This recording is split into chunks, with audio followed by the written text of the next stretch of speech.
Baik, kami buka. Assalamualaikum warahmatullahi wabarakatuh. Di sini kami dari kelompok PSTIC. Di sini kami akan menjelaskan hasil progres kami mengenai proyek mata kuliah kecerdasan buatan yang berjudul tentang prediksi kalori burn menggunakan Python. Oke, di sini kami akan menjelaskan progres apa saja yang sudah kami buat gitu. Di mana di sini kami sudah melakukan progresnya hampir selesai.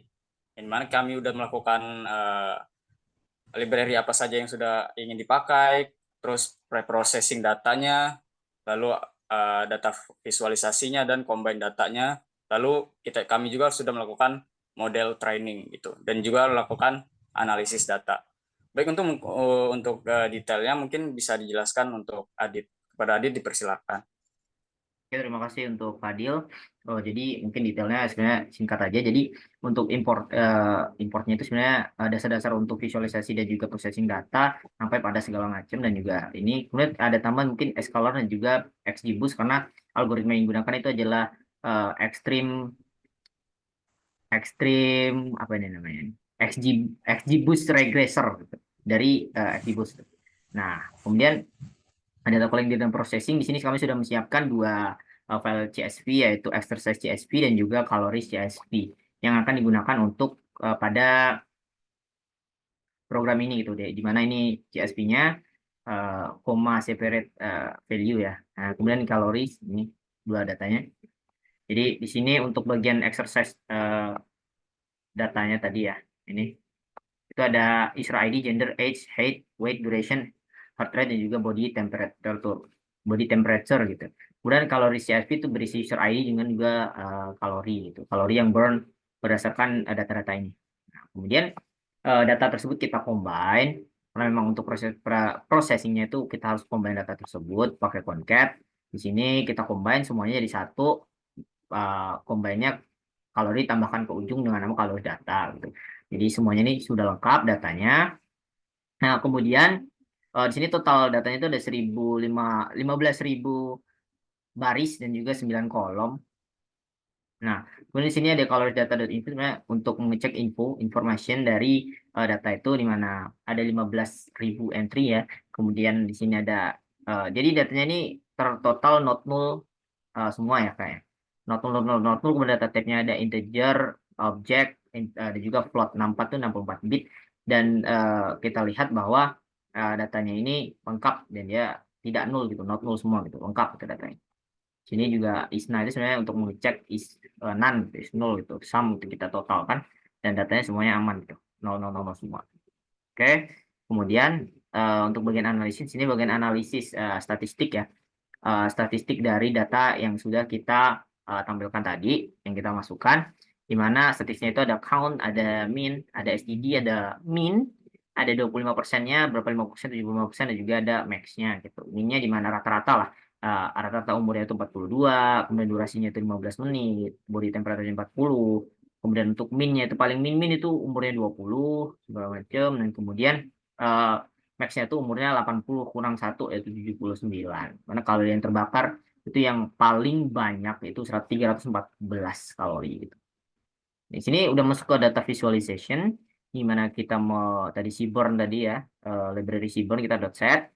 Jadi sebenarnya di sini functionnya itu deprecated gitu karena dia sudah versionnya itu versi lama dan belum kami perbaharui berdasarkan video YouTube-nya, jadi kami tetapkan saja. Nah, kemudian SNS count plot sini untuk kita menghitung plotnya lah, kita plotting dari gendernya tadi, misalkan nih kita contohnya itu kita plotting gendernya ternyata hampir sama gitu, 7.000-an itu male, kemudian 7.000-an juga lebih female, lagi nggak terlalu jauh. Kemudian sini plot juga sama, dia deprecated gitu.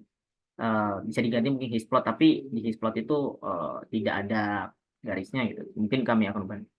Nah, di bagian displot ini kita tampil bagian kita displaykan age atau umurnya, di mana age-nya itu paling tinggi itu ada di umur 20 sampai 30 tahunan, dan dia akan semakin menurun, semakin tua itu semakin sedikit gitu data yang ada gitu, density-nya gitu.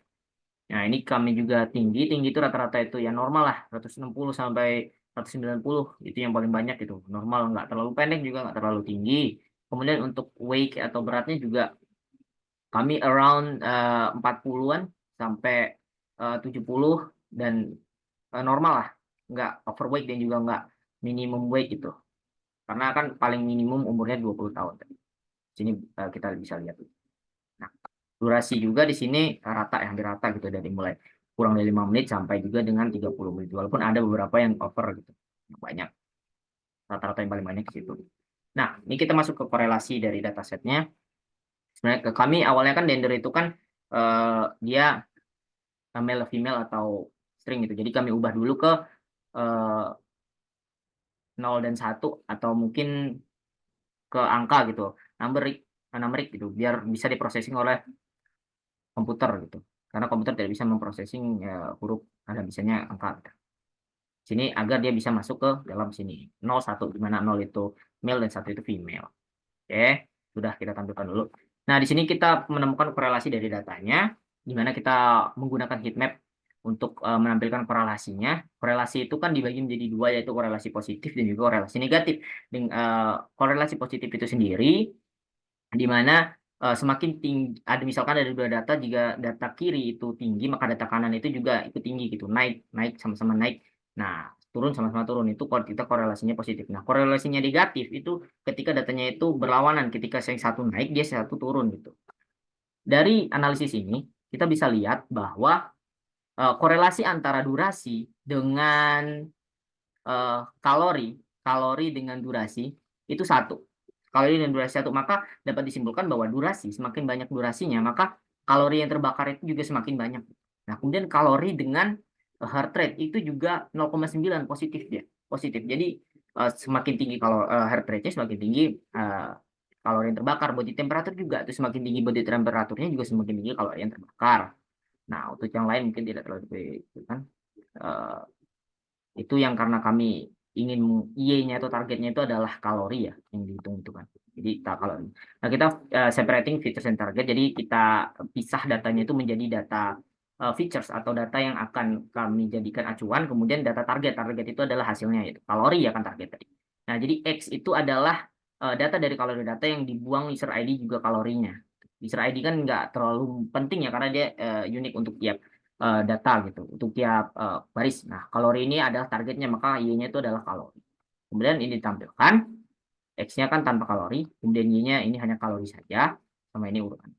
Nah, kemudian kita split datanya itu menjadi dua, yaitu data training dan juga data test. Di mana training itu juga kita bagi eh, dua, yaitu training features dan juga training tes training target itu sama juga Y juga Y training juga Y features dan juga Y target gitu. Di sini kita ubah 0,2 ya. Jadi yang tes itu cuma 20%-nya sedangkan yang training itu 80%. Kemudian kita print ini data untuk contohnya gitu. X-nya tuh 12.000 untuk training, 3.000 untuk tes. Nah, di sini untuk model training mungkin akan dijelaskan oleh Arifin. Ya, mungkin di sini langsung saya jelaskan tentang model trainingnya. Di sini kita menggunakan XGBoost regressor yang dimana XGBoost regressor ini adalah sebuah extreme gradient boosting regressor yang dimana ini adalah salah satu sebuah library yang digunakan untuk mengolah data yang dimana biasanya datanya itu berjumlah banyak. Kenapa digunakan XGBoost regressor ini? Karena dia sangat-sangat efisien sehingga untuk mengolah data yang sangat cepat itu, sangat yang besar itu dia sangat cepat. Mungkin di sini langsung saja. Di sini terdapat kelas kelas model yang dari XGBoost regressor. Kemudian dia akan masuk ke model fit, Xtrain, dan Ytrain yang dimana dia akan memasukkan data dari Xtrain dan Ytrain yang sudah tadi di splitting di atas dari di awal itu. Dan di sini mungkin ada gambar yang dimana itu adalah dari library XB regressornya tersebut. Kemudian langsung ke evolution yang dimana di sini terdapat beberapa prediksi data yang dimana dia itu akan memprediksi data dari data yang sudah di data yang sudah ditrain, kemudian dia menggunakan data yang sudah dites. Di sini tulis X-test. Kemudian di sini terdapat print test data prediction yang dimana data-data ini merupakan data yang sudah di train sebelumnya yang merupakan data prediksi. Kemudian di bawahnya terdapat mean absolute error yang dimana ini adalah sebuah fungsi untuk menampilkan rata-rata error yang ada gitu.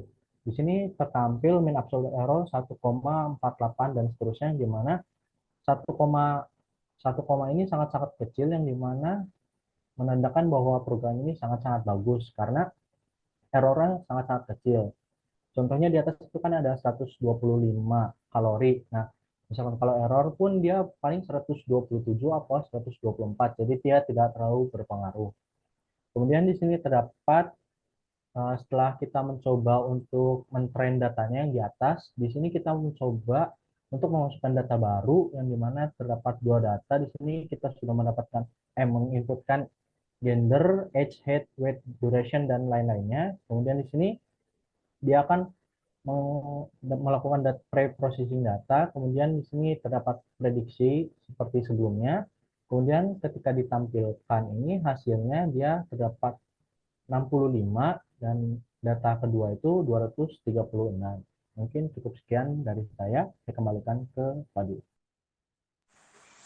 Baik, terima kasih Adit Arifin atas penjelasannya. Mungkin itu saja untuk presentasi progres proyek kami. Yang mana proyek kami ini sebenarnya sudah hampir selesai. Untuk selesainya mungkin ada sedikit perbaikan dari optimisasi kodenya saja di bagian visualisasi data seperti di Splot tadi dan set tadi gitu. Mungkin itu saja yang dapat kami jelaskan. Kurang lebihnya mohon maaf. Saya akhiri. Wassalamualaikum warahmatullahi wabarakatuh.